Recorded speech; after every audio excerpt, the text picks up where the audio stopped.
Imagine walking into a communal Shabbat dinner and seeing lasagna on the buffet table. It looks creamy, bubbling, unmistakably dairy.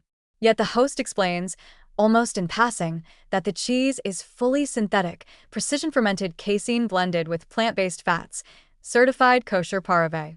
This simple scenario opens a remarkably rich field of halakhic exploration. And what makes it so encouraging is that rabbinic authorities increasingly see these new products as opportunities to bring clarity, not confusion, into Jewish communal life. Consider the first case. A family hosting a meat Shabbat meal wants to serve synthetic cheese lasagna. They have a reliable hesher verifying that the dairy-identical protein is non-animal and pareve. Halakhically, the starting point is straightforward. If the ingredients are certified pareve, the food is pareve, regardless of sensory resemblance. The host may serve it with meat, cut it on fleshig plates, and store leftovers in meat-designated containers. But rabbinic guidance usually encourages one additional step: transparency. A brief note to guests, especially those used to traditional dairy norms, helps eliminate confusion and builds trust. Many poskim frame this not as a stringency, but as an extension of the principle that communal meals work best when everyone knows what they are eating. The ruling remains entirely permissive, but the communal norm becomes communication. Another scenario involves a kosher-catered simcha. The caterer wants to introduce pareve cheesecakes and creamy pasta dishes at a meat event. In the past, a fleshig caterer offering anything resembling dairy would have raised marit ayin concerns. But today, with widespread plant-based milks and dairy alternatives, many authorities rule that confusion is minimal, yet still recommend labeling buffet stations or noting pareve status in menus. The halacha remains lenient.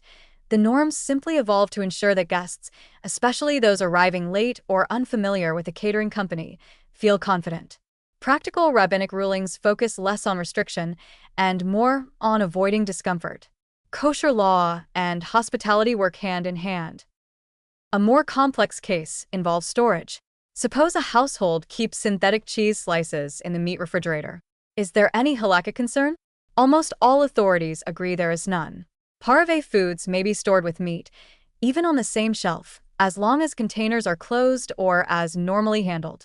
But some rabbis recommend using distinctive packaging, a colored sticker, a nickname written on the container, just to avoid accidental assumptions later. This is not a halakhic requirement. It is communal common sense. Just as people label spice jars or leftovers, labeling synthetic dairy prevents household mix-ups and maintains clarity for guests, children, or new members of the home. Now imagine a school cafeteria introducing precision-fermented cheese pizza on meat days.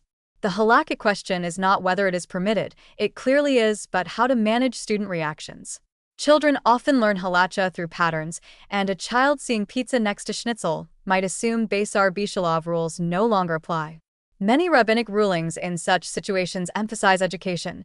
Teachers or staff can briefly explain the distinction at the start of the year or at the serving station. The pizza remains pareve.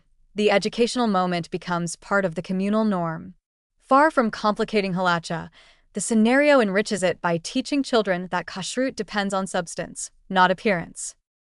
A different case involves a communal potluck. One member brings a synthetic cheese quiche baked in a family kitchen. Others bring meat dishes.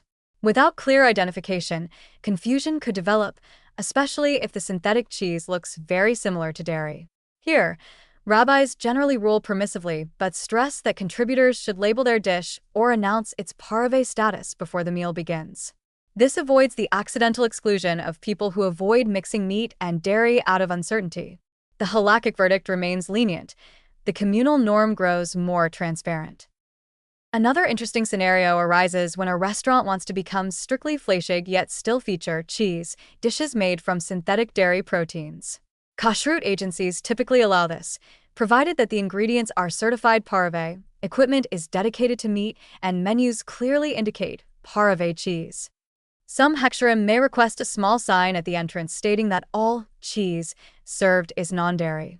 These measures are not halakhic obligations as much as public trust-building devices.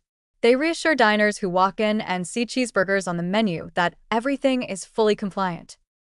A final case takes place in a more intimate halakhic setting. A couple is preparing a fleishig Shabbat lunch and wants to cut synthetic cheese with a knife normally used for meat. Under halacha, there is no issue at all. The cheese is pareve, so the knife remains fleishig and the cheese remains pareve.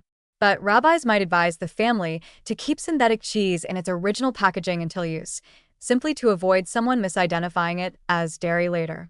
Again, this reflects practical wisdom rather than a halakhic restriction. What emerges from these examples is a dynamic picture of rabbinic reasoning, one that leans heavily toward permission while encouraging communities to adopt norms that promote clarity, comfort, and trust. Halacha itself is not threatened by synthetic dairy. Its categories remain stable. The laws of meat and milk still depend on origin, not similarity. The synthetic product does not create new halakhic burdens. It simply invites thoughtful communal habits. In fact, what is most uplifting is how often halakhic authorities see these foods as beneficial.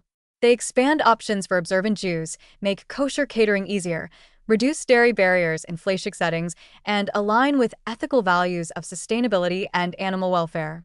The only real challenges are social ones, and those are solvable through communication, education, and small acts of transparency that strengthen rather than strain communal life.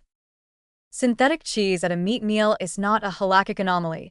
It is a reminder of how well halacha can navigate new realities with confidence, consistency, and generosity.